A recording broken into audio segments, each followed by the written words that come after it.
ከፍቅሯ ርቃችሁ የምትኖሩ ማርያም ፊደል ናት ኑ ተማሩ። መስቀል ሰለስተ ጊዜ ማዕትባለሁ። በስመ አብ ወወልድ ወመንፈስ ቅዱስ አሐዱ አምላክ አሜን። በስመ አብ ወወልድ ወመንፈስ ቅዱስ አሐዱ አምላክ አሜን። በስመ አብ ወወልድ ወመንፈስ ቅዱስ አሐዱ አምላክ አሜን። ሎሚ ዕለት 27 መስከረም በዚ ዕለት እዚ ጎይታናን አምላክናን መድኃኒናን ኢየሱስ ክርስቶስ ክብር ምስጋና ይኹኖ አሜን። በዚ ወንጌል ቅዱስ ማቴዎስ ምዕራፍ 19 ካብ ፈቅዲ 16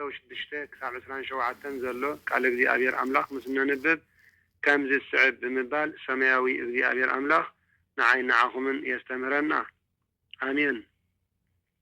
ንአጋዕዝተ ዓለም ስላሴ ውልድነት ዝረኸብና ዓይንተ እግዚአብሔር አቦታት ካህናት ላይካነ ምስጢር አሕዋት ዲያቆናት አቦታት አዴታት መናእሰያት ህፃናት ብናይ ጌታናን አምላክናን መድኃኒናን ኢየሱስ ክርስቶስ ፍጹም ሰላም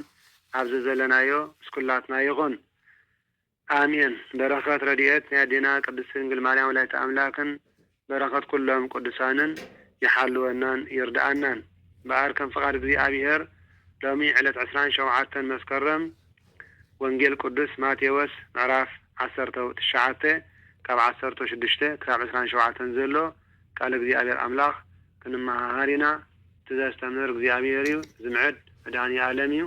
ንኩላትና ዓይን ልቦና ይብራሃልና። ጾምና ጾመ ፈቃድ ጾመ ቁስቋም ናይ በረኸት ናይ ፈውሲ ናይ ጽድቂ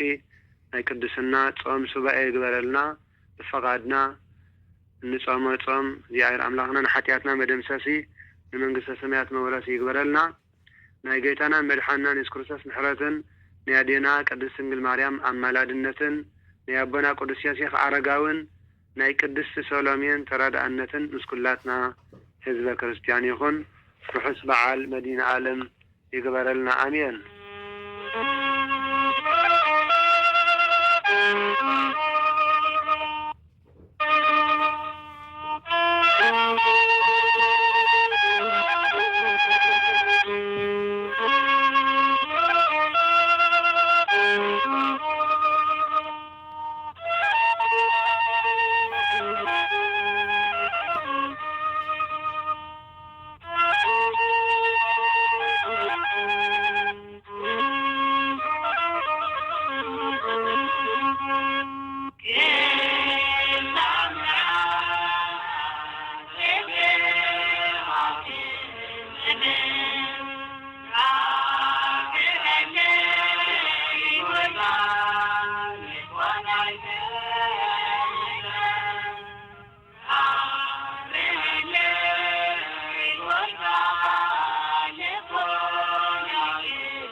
كنزيلو حاتتو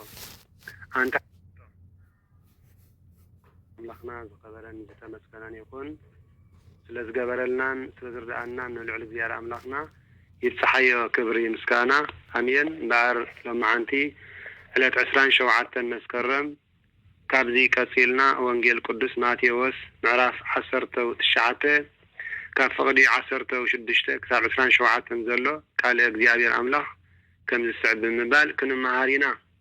اغزيابير أملاخنا يتسحيو كبري مسكانا أمين نقويتا زحاتتو هابتا منسي نو حدا قبز نابقيتانان أملاخنا مدحينان إيس كريستوس مسيو دما كمزيلو حاتتو أنت حياواي ممهر نايزل عالم هيوات كورسي انتاي سناي قبري كقبر تمخرني بلا قويتانان أملاخنا مدحينان إيس كريستوس كا نمنتايك هير تبلني بزيكا حدا اقزي أبيهر هير زبهال يلوان بلا نابيوات كتعاتو انت دليخا قنا تأزازات حلو بلا تتنزح اللوان كعيانات ين كعابلة عيانات كحلو بلا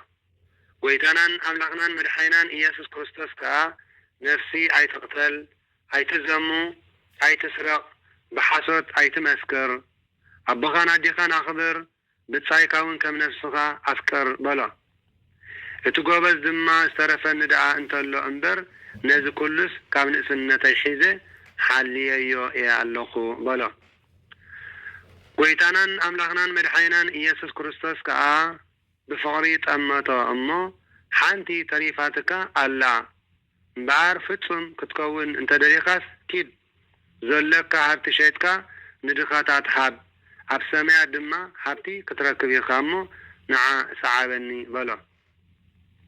اتقوبز دما بزح حبتي سلازنا برا نزيك على زي مسامعي اندها قوهاي كادا إبل قويتانان أملاخنان مدحينان إيسوس كريستوس كا ندك مزامرتو كمزي بلام حبتام هيبو مطويتو نام منقس سماعات كاعتو چنكيو كمزقونه بحكي ابلكم اللهو دقيمة حبتام نام منقس سماعات كابزاتوس جمال بعين مرفق حلف كم زغلل بحكي ابلكم الله بلا لكم مزامرتو قاعة نزي سميعهم أملاخ من دا أخوان كدحن يقل دابلو بزح تقرمو قويتانان أملاخنان مدحينان إيسوس كريستوس دما تأمتهم أمو تمزز بلا تأمرات مقبار بعقم سب أيكا عالنيو بأملاخ قنا كله يكالي بولم تنا قدس قالوا زيار أملاغنا أمين أوقيتا بقدس ونجيلنا أمن ألحننا وقدي عبير نحنا دقيقة كاب نفلتون زي نفلتون حاتيات كله نسحاقنا عدتو يغرخت بللنا صولتنا سمعكا لمنانا سمعكا سجداننا سمعكا صومنا تقبلكا أوقيتا إنه هو مصوات كاب نتحل بزنا قاله غيركا تقبلكا كتبارخنان كتقدسنان ناتكا قدس فقاد يكون لنا آمين نعم من بقال وانجيلك قدس آمين عمتاوي بعالات لومي على 10 شوعة مسكرم عمتاوي بعال زخري عرفتو نصادق أبونا أنتيلاريوس إيو صادق أبونا أنتيلاريوس قدولو زي بلو هابتام 7 نبره متن زي بلو بقى قدم معينيرو أزيو هابتام نبره قنكا أزيو دما بقاق نبره أبونا قدس أنتيلاريوس ጎደሎ ዘይብሉ ሃብታም በዓል ጸጋ ነበረ መጠን ዘይብሉ በቃ ድማ ነበረ ሓደ ግዜ ትልሓስን ተቐመስን ዘይነበረ ድኻሰብ ድማ ናብ ቤቱ ብምኻድ ስም እግዚአብሔር ተቐይሱ ለመኖ አቦና አንጢላሪስ ድማ በቆጥዐ በትሒዝዎ ዝነበረ መግቢ ጥጫ ግንባሩ ፈግኦ እቲ ድኻ ድማ ጠሚዩ ስለ ዝነበረ ደሙ ደሪዙ ነታ ቅጫ በሊዑ ተመልሰ አቦና አንጢላሪስ ከዓ ምስ ደቀሰ ሓደ ሕልሚ ሓለመ ማለት እቲ ሕልሙ ድማ መላእክት ጽልመት ንነፍሱ ከቢቦማ ከለው መላእክት ብርሃን መጽዮም ከምዚ በልዎም አብዛ ነፍሲ እዚኣ እንታይ ያለኩም መጽኢኩም ትማሊ ነቲ ነዳይ ነቲ ድኻ ሰብ ዘብልዖ እዩ በልዎም እቶም መላእክት ጽልመት ድማ ማለት ተማጋንንቲ ሃሪምዎ ፈጊእዎ ይምበሪ መዓስ አብልዕዎ ክብሉ ናይ ክስ ቃል ተዛረቡ እቶም ቅዱሳን መላእክቲ አብልዕዎ ክብሉ ርኩሳን መናፍስቲ አየብልዖን ኢሎም ምስ ተከራከሩ ኣብ መወዳእታ ንሱ ይመስክር ኢሎም ናቡ ወሰድዎ እቲ ድኻ ሰብ ድማ ከም ዝበለ አንታ ትማሊ ዘጽገብካኒ በዓል ጸጋ ናባይ ኣምጽኦምኻ ኢሉ ምስ መስከረ መላእክት ብርሃን ንነፍሱ ከዕርግዋ ከለው ረአየ ካብ ሕልሙን ድቃሱን ተባራቢሩ አቦና አንጢላሪስ ካብ ሕልሙን ድቃሱን ምስ ተባራበረ እንሆ በሃብትኻ ነፍሲ ከም ዝርከብ አሚኑ ዝነበረ ኩሉ ትሕዝቶ ንነዳያን መጽወቶ ኩሉ ሃብቱን ኩሉ ንብረቱን መጽዊቱ ምስ ወደአ ድማ ነቶም ዝመጽውዎ ዝነበሩ ድኻታት ሓደ ቃል ተዛረቦም አቦና ቅዱስ አንጢላሪስ ማለት ከምዚ ድማ በሎም ዝነበረን ሃብቲ ወዲየ ሕጂ ንዓይ ሸይጥኩም ነቲ ዝረኸብኩሞ ገንዘብ ተማቐልዎ በሎም ተመልከቱ ቀደም ኣዝዩ ሃብታም ኣዝዩ ርኹብ ኣዝዩ በዓል ጸጋ ይነሩ ግን ኣዝዩ ድማ በቃ ነበረ ብለና እዚ ቃል እግዚአብሔር አምላክ ብሕልሚ ምስ ረአዮን ኩሉ ነገር ምስ ተገልጸሉ ግን እንታይ ድበለ ነቲ ዘለዎ ኩሉ መጽዊቱ ነቲ ዘለዎ ንብረት ገንዘብ ኩሉ ሃብቲ ሂቡ ምስ ወደስ መልሹ ድማ እንታይ ኢሉ ንዓይ እውን ሽጡን እሞ እቲ ሽያጡ ተማቐልዎ ኢልዎ ይባሕቲ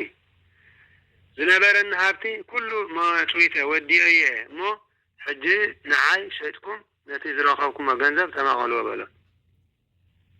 ብድሕሪ እዚ ሸጥዎ እሞ 30 ቅርሺ ተሸይጡ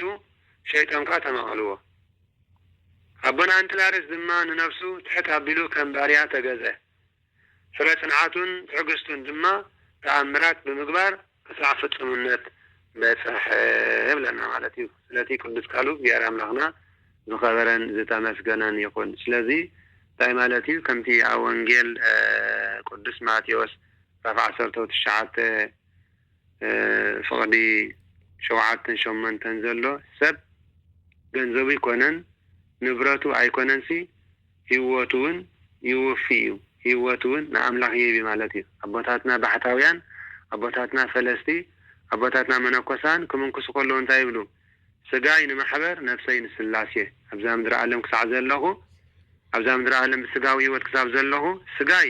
ንማሕበር ይገልገለላ ቤተክርስቲያን ትገልገለላ ህዝቢ ይገልገለላ ስጋይ ንማሕበር ነፍሰይ ንስላሴ ወፊ ኣለኹ ይብሉ ማለት እዩ ስለዚ ገንዘብና ጊዜና ኣይኮነን ጉልበትና ኣይኮነንሲ እታ ህይወትና እታ ዕምርና እውን እግዚአብሔር አምላክ ከነቕርበሉ ኣመሃ ይደልየና እዩ ማለት እዩ ምስጋና ይትፀሓዮን እግዚአብሔር አምላክና አሜን ካልኣይ ዓመታዊ በዓለ ዝኽሪ ሰማዕትነቱ ንኣቦና ቅዱስ ኤዎስጣቴዎስ ምስ ክልተ ደቁ ዝሃገረ ሮም እዩ ኣቦና ቅዱስ ኤዎስጣቴዎስ ካብ ዕድመ ንእስነቱ ኣትሒዙ ናብ ቤተ እግዚአብሔር ብዙሕ ምጽዋት ይህብ ነበረ እግዚአብሔር አምላክ ድማ ንጹሕ ምጽዋትን ክርስቲያናዊ ንጥፈትን ብምርኣይ ጸጋ ብልዕል ጸጋ መለኦ ምስ ክልተ ደቁ ድማ ምእንቲ ክብሪ ኦርቶዶክስ ተዋህዶ ሃይማኖት ምስክርነት ኣብ ኩሉ ሃገር ሮም ኣስተምሃረ ድሕሪ ብዙሕ ክርስቲያናዊ ገድሊ ድማ ምስ ክልተ ደቁ ሰማዕትነት ተቐበለ ጸሎትን ጸጋ በረኸትን ናይ ኣቦና ቅዱስ ኤዎስጣቴዎስ ምስ ኩላትና ህዝበ ክርስቲያን ይኹን አሜን ሳልሳይ ዓመታዊ በዓለ ዝኽሪ ዕረፍታ ንኣዴና ቅድስቲ ጤቅላ ዝሃገረ መቄዶንያ እዩ ቅድስቲ ጤቅላ ካብ ዘይኣመንቲ ግን ከዓ ጽቡቕ ስነ ምግባር ዝነበሮም ስድራ ቤት ዝተወልደት ኣደ እያ። ብኩሉ ስጋዊ ክንክን ድማ ዓበይዋ። ሐዋርያ ቅዱስ ጳውሎስ ናብ ሃገረ መቄዶንያ መጺኡ ወንጌል ምስ አስተማሃረ ከዓ ብጎይታናን በአምላኽናን መድኃኒናን ኢየሱስ ክርስቶስ አምላኽነት አሚና 3 መዓልቲ ዝኣክል ምስ ሰብ ከይተራኸበት ጾም ጸይማ ብስም አብን ወልድን መንፈስ ቅዱስን ተጠምቀት። ድሕርዚ ክሳብ ዕለተ ዕረፍታ ደጋፊትን ተሓጋጋዚትን ናይ ሐዋርያ ቅዱስ ጳውሎስ ብምዃን ንጌታና ኢየሱስ ክርስቶስ አገልገለቶ። ጸሎታን ጸጋ በረኸታን ምስ ኩላትና ህዝበ ክርስቲያን ይኹን አሜን። ራብዓይ ዓመታዊ በዓለ ዝኽሪ ዕረፍቱ ጻድቅ አባ ዮሐንስ ዘደብረ ጽጌ እዩ። አባ ዮሐንስ ዘደብረ ጽጌ ጾም ረብዑን ዓርብን እኽለማይ ዝበሃል ከይጠዓመ ይሕልፎ ነበረ። ጸጋ እግዚአብሔር አምላኽ ድማ ምስኡ ነበረ እሞ በቲ ዝገብሮ ዝነበረ ጾምን ጸሎትን ድማ ብዙሓት ሕሙማትን ድውያትን ካብ ዝነበሮም ሕማም ድማ ይሓውይን ይፍወስን ነበሩ ይብለና ማለት እዩ። ንእግዚአብሔር አምላኽና ይትሓዮ ክብሪ ምስጋና አምልኾ ውዳሴን ዘለዓለም ዓለም አሜን። ወርሓዊ በዓላት ሎሚ ዕለት 27 መስከረም ወርሓዊ በዓለ ዝኽሪ መድኃኒ ዓለም እዩ። እዚ ማለት ድማ ጎይታናን አምላኽናን መድኃኒናን ኢየሱስ ክርስቶስ ብዕለት 27 መጋቢት መዓልቲ ዓርቢ ኣብ መስቀል ዝተሰቕለሉ ዕለት እዩ። ሰላም እግዚአብሔር አምላኽና ምስ ኩላትና ህዝበ ክርስቲያን ይኹን። ነዚ ዕለት እዚ ዘብቅዓና ነዚ ዕለት እዚ ዘምጻአና እግዚአብሔር አምላኽና ክብርን ምስጋናን አምልኾን ውዳሴን ብመዓልትን ብለይትን ብኩሉ ዘበን ህይወትና ይኹን አሜን አሜን አሜን።